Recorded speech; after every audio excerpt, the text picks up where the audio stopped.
Mesdames, Messieurs, bonjour à toutes et à tous, bienvenue au journal. Célébration du 3 janvier 1966 qui nous rappelle un événement historique, le soulèvement populaire qui avait renversé le pouvoir de Maurice Yamégo. Dans cette édition, le rappel des faits, le témoignage de Claver Yamégo, l'un des fils du premier président. Le Brésil de tous les excès et une mutinerie intervenue dans une prison de Manaus au nord du pays a fait environ 60 morts. Des affrontements entre deux bandes rivales sont à l'origine de ce drame. Célébration aujourd'hui du 51e anniversaire du soulèvement populaire du 3 janvier 1966. Les syndicats qui étaient en première ligne il y a un demi-siècle de cela se sont retrouvés ce matin à la Bourse du Travail à Ouagadougou. Une conférence publique a marqué cette célébration. Son thème, leçon du soulèvement populaire et historique du 3 janvier 1966 pour la défense des acquis de l'insurrection populaire et de la résistance héroïque au putsch. Reportage Kosoun Koulibaly, Oumar Zombré. C'est un saut dans l'histoire des luttes pour la démocratie qui est fait ici à travers cette conférence publique organisée par l'ensemble des forces syndicales du Burkina Faso. Au cours de cette conférence commémorant le 3 janvier, jour de la première insurrection populaire des Voltaïques, aujourd'hui burkinabé, un rapprochement a été fait entre les soulèvements populaires de janvier 1966, d'octobre 2014 et la résistance contre le putsch du général Gilbert Diendéré en septembre 2015. Ces événements historiques ont été des preuves de la maturité de notre peuple, de son refus de l'arbitraire comme le 3 janvier 1966, de son rejet du putschisme, de son attachement aux valeurs démocratiques. Ces faits majeurs historiques ont permis au peuple d'engranger de nombreux acquis. Au nombre des acquis généraux, on peut noter entre autres la prise de conscience du peuple, la liberté de presse, la rouverture des dossiers de crimes de sang et économiques. Les acquis spécifiques au mouvement syndical, le maintien et le renforcement du cadre de l'unité d'action syndicale. Il y a l'élargissement des libertés démocratiques et syndicales par la création de syndicats dans certains secteurs d'activité qui n'en avaient jamais connu ou qui les avaient vus disparaître totalement. Il y a la satisfaction de certaines revendications historiques comme l'approbation de la loi 013 remplacée par la loi 081. Le conférencier Dominique Yamégo invite les hommes politiques actuels et futurs à toujours regarder dans le rétroviseur de l'histoire afin d'en tirer des leçons pour le bonheur des Burkinabés. Il y a 51 ans, le mouvement conjugué des syndicats et des forces vives mettait fin au pouvoir de Maurice Yamégo. Le premier président du Burkina était ainsi contraint à la démission devant le soulèvement des populations qui réclamaient du pain, de l'eau et de la démocratie. Retour sur les heures chaudes de ce soulèvement dans ce rappel historique signé Nyarkiteda. Tout a été planifié le 25 décembre 1966 à la Bourse du Travail de Ouagadougou. L'Union générale des syndicats voltaïques tenait son congrès pour examiner la situation économique précaire des travailleurs. Au même moment, la loi des finances pour l'exercice 1966 était en examen à l'Assemblée nationale. La loi en question contenait plusieurs mesures défavorables aux travailleurs. Une disposition que refutent en bloc les syndicats. Ils adressent alors une lettre au chef de l'État, laquelle lettre va rester sans suite. Une seconde lettre lui est de nouveau adressée. Elle connaît le même sort que la première. Le chef de dialogue venait d'être annoncé. Pendant ce temps, la loi des finances est adoptée comme telle à l'hémicycle avec toutes les mesures d'austérité. L'abattement de 20% sur le salaire, la réduction des allocations familiales, l'augmentation des impôts, le blocage des avancements pendant 2 ans et l'interdiction des manifestations syndicales et de tout autre regroupement public. La confrontation entre les deux camps se radicalise. Le président Yamégo menace de frapper sans pitié les syndicats. Les syndicats ripostent par un meeting tenu le 31 décembre 1965, au cours duquel ils annoncent la grève du 3 janvier 1966. Maurice Yamégo met la sécurité en branle. Cela n'a pas freiné la détermination des syndicats qui ont paralysé plusieurs villes du pays, dont Ouagadougou et Bobo-Dioulasso. La grève évolua rapidement en un mouvement populaire. Les élèves, la jeunesse, les leaders religieux et traditionnels, ainsi que les commerçants et autres travailleurs de l'économie informelle entrent dans la danse. Le slogan commun du pain, de l'eau et de la démocratie. La place refuge du monde, Les forces de défense et de sécurité sont alors débordées. Le chef d'état-major général des armées de l'époque et toute l'armée prennent leurs responsabilités. Le lieutenant-colonel Sangoulé Lamizana assure désormais les fonctions du chef de l'État. La radio nationale annonce la démission de Maurice Yaméogo. Cette phase de l'histoire de la Haute-Volta, aujourd'hui Burkina Faso avait comme chef de proue Zoumana Traoré, secrétaire général de l'Union syndicale des travailleurs voltaïques, Arjuma Amerou Tombiano et le professeur Joseph Kizerbo et son épouse Jacqueline est dite mouvement populaire et la démission du président Yaméogo qualifiée d'abdication.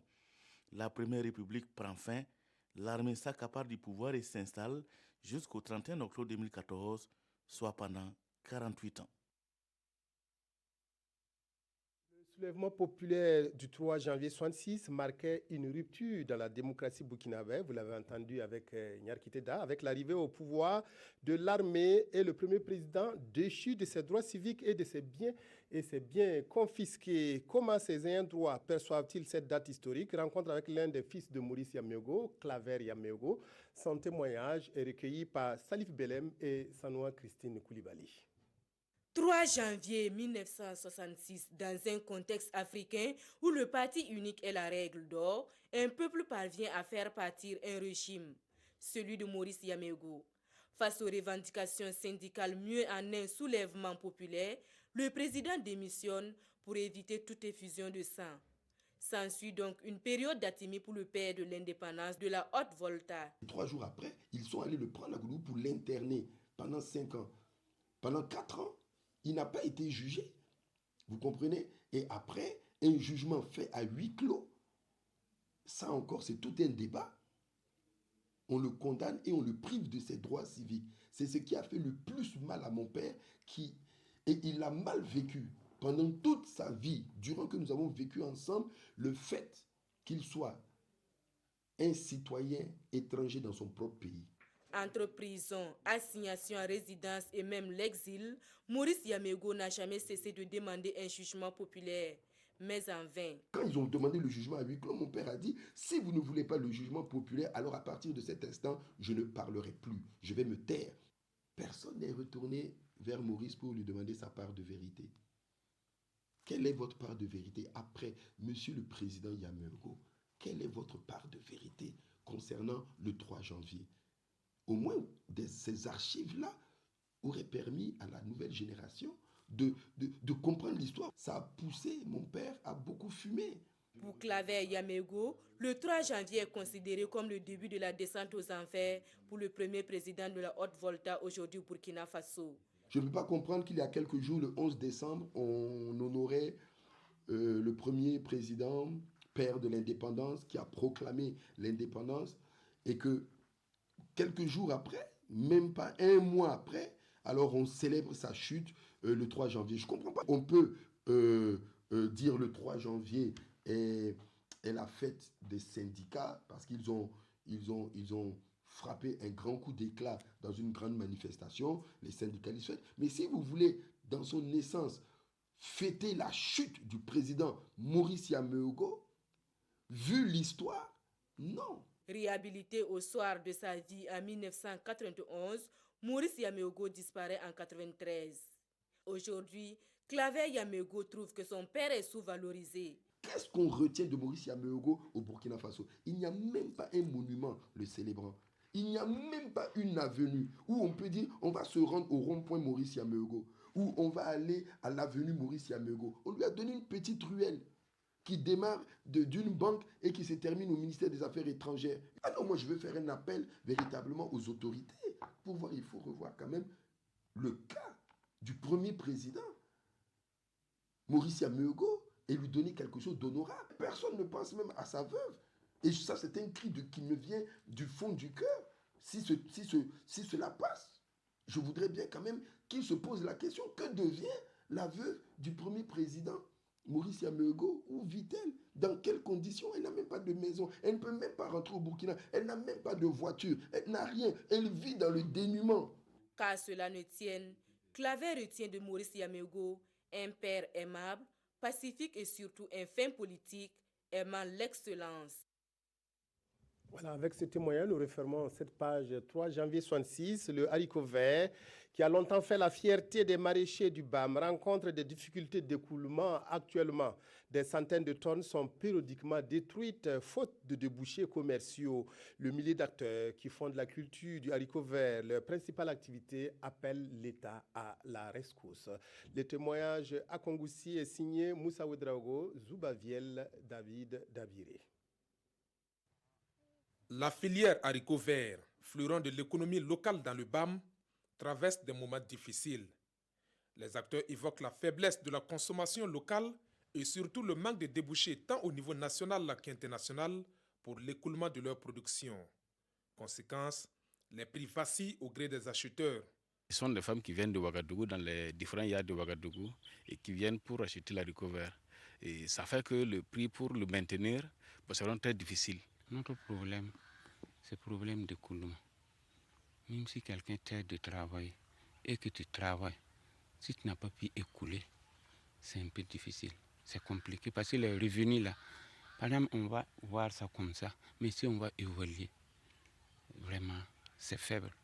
Parce que souvent, il n'y a pas de marché. Et on n'a pas un prix fixe. Tantôt ça monte, tantôt ça descend. On vend les kilos souvent à 500, à 300, souvent à 100 francs, même à 50 francs, on y a vendu les kilos. Difficile de chiffrer les pertes dans ce secteur, faute de statistiques. Mais selon les maraîchers, des centaines de tonnes de légumes sont détruits chaque saison par manque de preneurs. Et c'est la survie de plus d'un millier d'acteurs qui serait en jeu. Dans la zone de Kongoussi, je crois que presque tout le monde, tous les maraîchers d'ailleurs, vivent peut-être de produits de l'haricot vert. Quand on travaille, il faut préparer de l'avenir. Mais nous qui sommes sur le terrain ici, là, et on peut avoir des petites besoins, mais on ne peut pas préparer de l'avenir dans ça. Des difficultés qui, selon ces maraîchers, commencent avec la fermeture en 2010 de la Socobam, la société et coopérative maraîchère du BAM. Une structure qui, pendant des décennies, a organisé ce secteur en maintenant une stabilité des prix au kilogramme. Les produits étaient alors exportés vers la France et l'Italie. Aujourd'hui, la filière peine à retrouver ses marques. Et pour relancer ce secteur, certaines pistes sont déjà en exploration. Il appartient à eux de s'organiser en producteurs, en commerçants pour chercher le marché. Alors, et depuis que le BAM n'a jamais eu raison d'une journée promotionnelle à l'interne ici. Tout ça, ce sont des perspectives qui s'offrent à eux. Donc ils le font, le produit sera plus visible. C'est vrai, ça a été visible avec les exportations qui aujourd'hui vont trouver des problèmes et qui fait que ce côté-là est un peu laissé aux oubliettes. Alors déjà à partir de là-bas, les anciens partenaires qui sont réticents aujourd'hui, quand on va voir que le produit est plus prisé, il n'y a pas de problème. Le haricot vert symbolise le concept produisons et consommons burkinabé lancé sous la Révolution. Et selon ces maraîchers, l'État doit s'investir davantage pour sa dynamisation. Bel exemple de dialogue interreligieux instauré entre musulmans et catholiques du Burkina. Hier, une délégation de la communauté musulmane a rendu une visite de courtoisie au cardinal Philippe Ouedraogo. Échange de vœux du nouvel an entre les deux communautés pour renforcer la cohabitation pacifique entre elles et combattre par la même occasion tous les extrémismes. Amadou Ilboudo, Yolan Lompo, reportage. La communauté musulmane chez le cardinal Philippe Ouedraogo. Elle dit être venue lui présenter de vive voix ses vœux les meilleurs pour la nouvelle année ainsi qu'à l'ensemble de la communauté catholique. Et ses poignées de main en disent long sur la parfaite harmonie qui règne entre les deux communautés. Depuis très longtemps, la communauté musulmane entretient ses relations de proximité avec l'Église catholique. Elle est toujours présente aux côtés de la communauté musulmane chaque fois que nous avons les grandes fêtes de Tabaski, de Ramadan et bien d'autres occasions où nous célébrons ensemble. Donc, c'est dans le respect des religions, il est de bon ton que nous puissions se donner ces vœux, nous saluer de façon réciproque. L'islam, c'est la paix, la recherche de la paix, la recherche vraiment de Dieu. Nous donnons la main pour éloigner davantage ceux qui pensent que les attentats, ce sont des choses de l'islam. C'est totalement différent et c'est très loin de l'islam. Pendant 1 heure d'horloge, les deux délégations ont échangé sans langue de bois et entendent perpétuer cette tradition pour une cohabitation pacifique.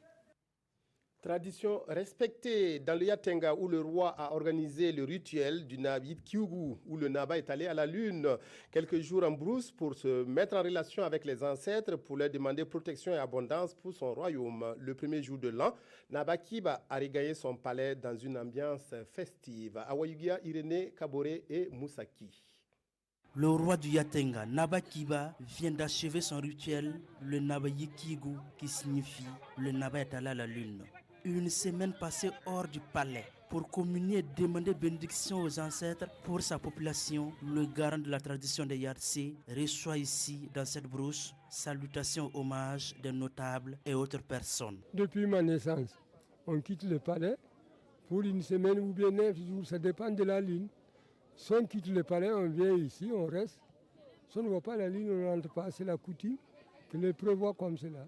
Sur le chemin du retour au palais, les Amazones sont en file indien devant le roi. Les griots rendent hommage au 39e roi du Yatenga qui de temps à autre adresse des salutations à la population. On souhaite une longue vie au roi. Que Dieu bénisse le Burkina Faso. Que la main de Dieu soit toujours avec le Burkina Faso.